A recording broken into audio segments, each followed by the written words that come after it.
Hi, ഞാൻ രാജി. ചെടികളെ ഇഷ്ടപ്പെടുന്നവർ ഒരുപാട് പേരുണ്ടാവുമല്ലേ. എന്നാൽ ചെടികളെ വളർത്തണമെങ്കിൽ അവയ്ക്ക് ശരിയായ പരിചരണവും കെയറിങ്ങും കൊടുക്കാൻ സമയവും കണ്ടെത്താൻ കഴിയുന്നവർക്ക് മാത്രമേ പറ്റുമല്ലേ. വെറുതെ ചെടികൾ വാങ്ങി നമ്മൾ കുഴിച്ചിട്ട് കഴിഞ്ഞാൽ അതിൽ പൂക്കളും വളർച്ചയും ഒന്നും ഉണ്ടാകണമെന്നില്ല. അപ്പോൾ ഞാൻ എൻ്റെ ഒരു കാര്യം തന്നെ ഉദാഹരണമായിട്ട് പറയാം. നല്ല രീതിയിൽ പൂക്കളൊക്കെ ഉണ്ടായിരുന്ന എൻ്റെ ഓർക്കിഡുകളിൽ ഒന്നിലും ഇപ്പോൾ പൂക്കളൊന്നുമില്ല. അതിന് കാരണവും എൻ്റെ ശ്രദ്ധക്കുറവ് കൊണ്ട് തന്നെയാണ്. അപ്പോൾ ഞാൻ ഏകദേശം ഒരു 2 മാസത്തോളം കറക്റ്റായിട്ടുള്ള ഫെർട്ടിലൈസറുകളൊന്നും കൊടുക്കാറില്ലായിരുന്നു. അതിന് മുന്നൊക്കെ ആഴ്ചയിൽ 3 ദിവസമൊക്കെ ഞാൻ ഫെർട്ടിലൈസർ കൊടുക്കുമായിരുന്നു. അതിൻ്റെ റിസൾട്ട് കൃത്യമായിട്ടും എൻ്റെ പ്ലാന്റ്സിലുണ്ടായിരുന്നു. നമ്മൾ ഓരോ ദിവസവും നമ്മുടെ പ്ലാന്റ്സ് നോക്കുകയും അതുപോലെ അതിൻ്റെ ഉണങ്ങിയ ഇലകളും പൂക്കൾ വന്നിട്ട് കൊഴിഞ്ഞു പോയ ആ ഒരു സ്റ്റെമ്മും ഒക്കെ നമ്മൾ കട്ട് ചെയ്ത് കൊടുത്ത് കറക്റ്റായിട്ടുള്ള ഫെർട്ടിലൈസറുകളും കൊടുത്തു കഴിഞ്ഞാൽ നമ്മൾ വിചാരിക്കുന്നതിലും കൂടുതൽ നമ്മുടെ ഓർക്കിഡ് ചെടികളിൽ പൂക്കളുണ്ടാകും. അപ്പോൾ എന്തായാലും ഇപ്പോൾ ഞാൻ നന്നായിട്ട് ശ്രദ്ധിച്ച് തുടങ്ങിയിട്ടുണ്ട്. ഇപ്പോൾ കറക്റ്റായിട്ട് ഫെർട്ടിലൈസറും കൊടുക്കുന്നുണ്ട്. അപ്പോൾ ഇന്ന് വീണ്ടും നമ്മുടെ ഓർക്കിഡ് പ്ലാന്റ്സിന് നമ്മൾ ഫെർട്ടിലൈസർ കൊടുക്കാൻ പോവുകയാണ്. ഇപ്പോൾ പൊട്ടാഷാണ് ഇന്ന് കൊടുക്കുന്നത്. അപ്പോൾ കഴിഞ്ഞ ആഴ്ച ഞാനൊരു വീഡിയോ ഇട്ടിട്ടുണ്ടായിരുന്നു. ഒരു പ്രാവശ്യം പൊട്ടാഷ് കൊടുക്കുന്ന ഒരു വീഡിയോ ഇട്ടിട്ടുണ്ടായിരുന്നു. അപ്പോൾ നമ്മൾ ഒരു പ്രാവശ്യം പൊട്ടാഷ് കൊടുത്തു എന്ന് വെച്ച് നമ്മുടെ പ്ലാന്റ്സിൽ അധികം മാറ്റങ്ങളൊന്നും വരാറില്ല. ആഴ്ചയിൽ ഒരു 2-3 പ്രാവശ്യമൊക്കെ ഒരു പൊട്ടാഷ് അടുപ്പിച്ച് കൊടുത്തെങ്കിൽ മാത്രമേ നമ്മുടെ പ്ലാന്റ്സുകൾക്ക് കാര്യമായിട്ടുള്ള വ്യത്യാസങ്ങൾ ഉണ്ടാകുകയുള്ളൂ. അപ്പോൾ ഞാൻ 2 പ്രാവശ്യം പൊട്ടാഷ് കൊടുത്തിട്ടുണ്ടായിരുന്നാലും ഒരു പ്രാവശ്യത്തെ മാത്രമേ വീഡിയോ ചെയ്തിട്ടുണ്ടായിരുന്നുള്ളൂ. അതിനിടയ്ക്ക് ഞാൻ ഒരു പ്രാവശ്യം കൂടി കൊടുത്തിട്ടുണ്ടായിരുന്നു.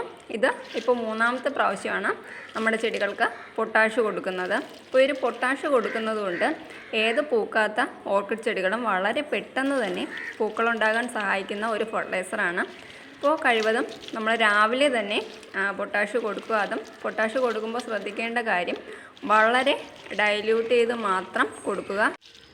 എൻ്റെ ഈ ചെടികളെല്ലാം പൂക്കളാവാറായിട്ടുള്ള ചെടികളും അതുപോലെ പൂക്കളൊക്കെ വന്ന് ഇപ്പോൾ പൂക്കളില്ലാതിരിക്കുന്ന ചെടികളുമാണ്. അപ്പോൾ അതുകൊണ്ടാണ് ഞാൻ എല്ലാ ചെടികൾക്കും ഈ ഒരു പൊട്ടാഷ് കൊടുക്കുന്നത്.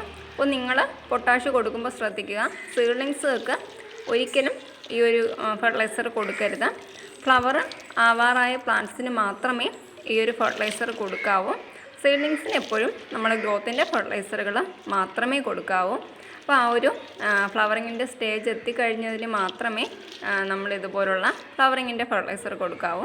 ഇതാ നമ്മുടെ സിറ്റ് ഔട്ടിൽ വെച്ചിട്ടുള്ള ഈ ഒരു ഫെലനോപ്സിസ് ഓർക്കിഡുകളിലും ഇപ്പോഴും പൂക്കളൊക്കെ കുറവാണ്. അപ്പോൾ നമ്മളെല്ലാ ഫെലനോപ്സിസ് ഓർക്കിഡുകളിലും ഈ ഒരു ഫെർട്ടിലൈസർ കൊടുക്കുന്നുണ്ട്. അപ്പോൾ ഇതിലൊക്കെ നന്നായിട്ട് പൂക്കളുണ്ടായിരുന്ന ഓർക്കിഡ്സാണ്. അപ്പോൾ സ്ഥിരമായിട്ട് നമ്മളെ വീഡിയോസ് കാണുന്നവർക്കൊക്കെ അറിയാം, ഈ ഒരു സൈഡിലുണ്ടായിരുന്ന എല്ലാ ഫെലനോപ്സിസിലും പൂക്കളുണ്ടായിരുന്നതാണ്. അപ്പോൾ അതിലും പൂക്കളൊക്കെ കുറവാണ്.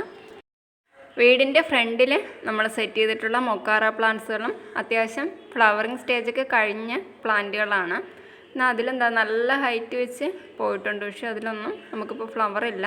നല്ല വെയിൽ കിട്ടുന്ന സ്ഥലത്ത് തന്നെയാണ് നമ്മൾ മൊക്കാറ പ്ലാന്റ്സുകൾ സെറ്റ് ചെയ്തിട്ടുള്ളത്. അപ്പോൾ ഇതിലും നമ്മൾ ഈ ഒരു ഫെർട്ടിലൈസർ കൊടുത്തിട്ടുണ്ട്. അപ്പോൾ എന്തായാലും അതിലും റിസൾട്ട് കിട്ടുമെന്ന് നമുക്ക് പ്രതീക്ഷിക്കാം. അപ്പോൾ ഇന്നത്തെ ഈ ഒരു വീഡിയോ നിങ്ങൾക്ക് ഇഷ്ടമായി കാണുമെന്ന് പ്രതീക്ഷിക്കുന്നു.